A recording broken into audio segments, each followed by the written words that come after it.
Hi. For the context of this poem, I went to Duke undergrad. I graduated in 2009, and now I'm at Harvard Business School. So I first wrote this poem for the 25th anniversary of Duke's Black Cultural Center, the Mary Lou Williams Center, back in '08. Maybe it was '09. It was my senior year there.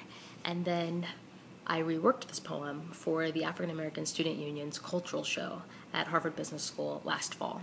So in both institutions, I was so powerfully embraced by a sense of being a part of something that was bigger than myself.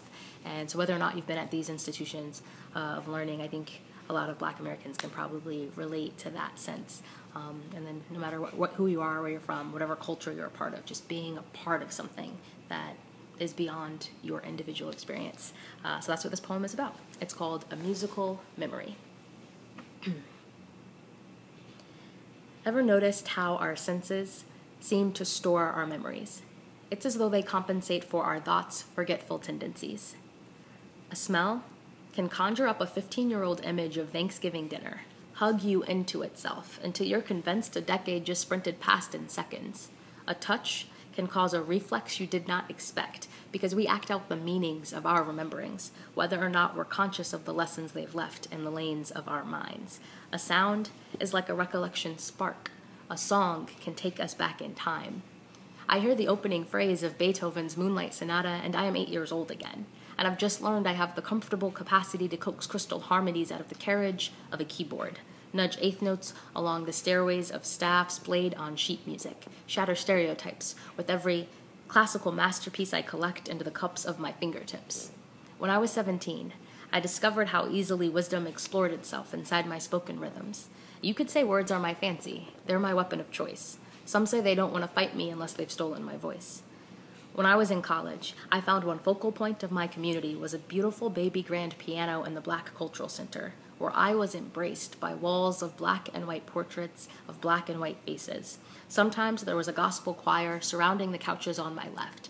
At other times, students were expounding intellectual arguments on my right. Certain evenings, the room was swollen with hungry hearts and an open mic. Or maybe I sat for a solo session with just an ancient piece of sheet music for company. At this time, ink-colored notes dance along charcoal lines of frosted pages, slide off the staff in a fluid melody, drip into the grooves of my memory. I am rocked into the waves of commemoration. I float in the images of musical representations. I see the hopscotching fingers of a jazz pianist, sounding out the imaginings of her liberating talent. I lean my eyes on the architecture of a man's creation, squint through the radiance of past hopes and aspirations, partially fulfilled by the survivors and martyrs of silent injustices, the overcomers of generational obstacles, the makers, these co-creators of modern-day miracles. I watch the notes God composed in each of their souls make sense, and they make beautiful sense. I think you join a legacy by choosing to. I'm only part of one chapter, a single measure of one movement of a historical sonata. What choice will you make with your measure? I mean, we didn't just appear here. We didn't come by chance. The lives we live could not have always been lived, and the music we bring forth can only be arranged because of what others did, and so I'm grateful. I think you join a legacy by listening. A single note, even when sustained with a strong, clear tone, gets tired and moves neither mountains nor men, but a chord, and a progression of chords persists into a melody, carves meaning into souls and resonates like purpose, engaging in changed, unfinished, and waiting because passion is a hollow hopefulness, fragile, but so powerfully full of possible. This symphony of humanity overtaking my memory invites us into a community, imperfect, but perfecting a vision of individual lives into collective strength.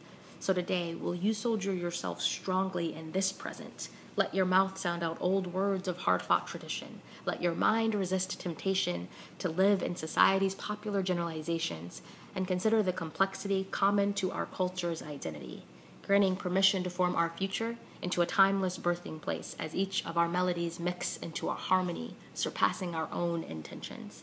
I think you join a legacy by remembering. Tunes sink into our minds and resurface. I want to always hold on to this and continue in the majesty, reshaping necessity, essence, and hope of my musical memory.